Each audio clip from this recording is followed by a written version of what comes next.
আসসালামু আলাইকুম বন্ধুরা, কেমন আছেন? আলহামদুলিল্লাহ, আমি ভালো আছি। আমি আজকে আবার একটা পাবদা মাছ নিয়ে আসলাম। মাছটা কিন্তু আগেই ভেজে নিয়েছি, মাছ ভাজাটা দেখালাম না। এটা আজকে আমিও ভিন্ন স্বাদে রান্না করব, ভিন্ন রকমের। তাই এখানে কাঁচামরিচ নিয়েছি, টমেটো, পেঁয়াজ বাটা। এখন আমি রান্নায় চলে যাব। এখানে পরিমাণ মতন তেল দিয়েছি, আর মাছ ভাজারও কিছুটা তেল ছিল, ওটাও দিয়ে দিয়েছি।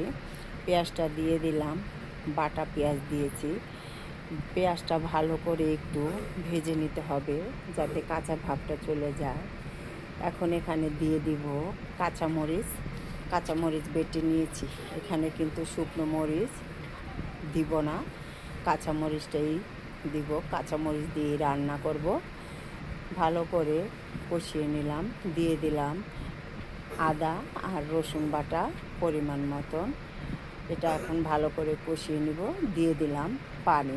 পানিটা দিয়ে এখন এক এক করে মশলা দিব, যেমন ভাজা জিরা গুঁড়ো, ধনিয়া গুঁড়ো, আর সামান্য পরিমাণে হলুদের গুঁড়ো, যাতে কালারটা সুন্দর দেখা যায়। দিয়ে দিলাম স্বাদ অনুযায়ী লবণ। এখন মশলাটা ভালো করে কষিয়ে নিতে হবে। দেখুন মশলাটা একটু কষানো হয়ে গেছে। দিয়ে দিলাম টমেটোটাও একটু কষিয়ে নিব ভালো করে, যাতে তেল উঠে যায়। দেখুন কষানোটা কিন্তু হয়ে গেছে, কতটা সুন্দর দেখাচ্ছে। কালারটাও কিন্তু হালকা হলুদ দিলে কালারটা খুব সুন্দর দেখা যায়। এখন দিয়ে দিব পানি পরিমাণ মতন। এটা যখন টক, এই আম দিয়ে রান্না করব টক, তাহলে একটু ঝোলের কিন্তু ভালো লাগে। এই ঝোলটা দিয়ে ভাত খেতে কিন্তু খুব ভালো লাগে। তো মাছগুলো বিছিয়ে দিয়েছি আর প্রায় হয়ে এসেছে। এখন দিয়ে দিব আম। এখানে আমি অর্ধেকটা আম নিয়েছি, পাতলা পাতলা করে কেটে। এখন 5 থেকে 6 মিনিট আবারও জাল দিয়ে নেব। দেখুন জাল দেওয়াটা কিন্তু হয়ে গেছে। এখন এখানে আমি দিয়ে দিব একটু ঘি, 1 চামচ পরিমাণ মতো ঘি দিয়ে দিব। ঘিটা দিয়ে একটু ভালো করে নেড়ে চেড়ে নিব।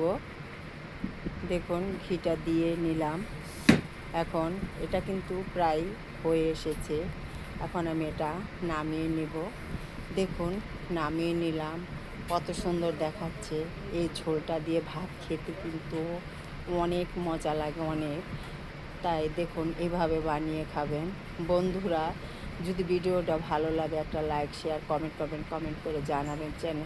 ভিডিওটি সম্পূর্ণভাবে দেখে আমার চ্যানেলটি সাবস্ক্রাইব করে দেবেন। আল্লাহ হাফেজ।